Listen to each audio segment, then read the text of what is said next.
Hi there, Serial Trader here. I just want to do a real quick update here on SPX and also my positioning there with the futures. So I was looking for a move over 3,000 as of that last video update, and then at that point I was going to close it and then kind of wait and sit back, see if a short setup forms, or just basically wait for another trade setup to establish itself, whether it be for a long or short trade. So I did that.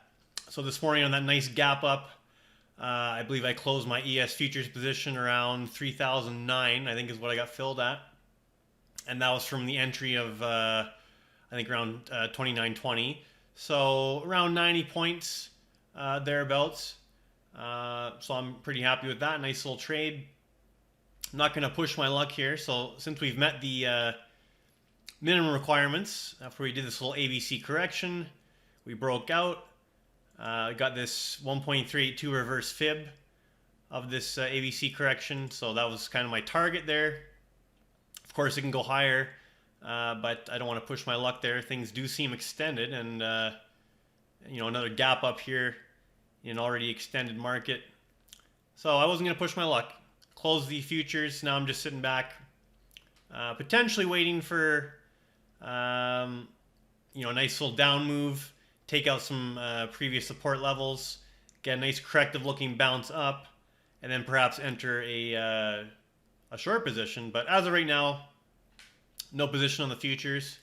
So as far as SPX or just the overall market goes, you could say I'm flat for now and just waiting for the next setup. All right, that's all I wanted to update, just real quick. Again, this can certainly continue higher, although I'm suspicious of that. We have now filled this gap over here, and that was at 29.99, so that was a nice gap fill. We also hit the 200-day moving average and seemingly rejected from it today. Not displayed on this chart, but certainly hit the 200-day there right around 3,000. And if we just go to the candlestick chart here, potentially a gravestone doji. So I've seen enough, certainly. Now, obviously, I closed my futures before we really had that intraday reversal and that weak action into the close there. But nonetheless, it only reaffirms my decision to close the longs there, because this is potentially a reversal candle.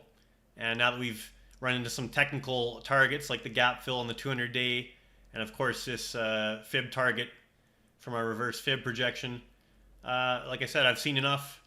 And I'm really thinking the downside risk outweighs the potential upside reward at this point. Now, hey, we could keep going here to 3,100 plus. I wouldn't even be surprised. But took out 90 points on the futures. That's satisfactory for me. So yeah, I'll update sometimes this week or on the weekend at the latest if I do see some sort of setup form here. Otherwise, just kind of sitting back and watching. All right, Serial Trader signing off.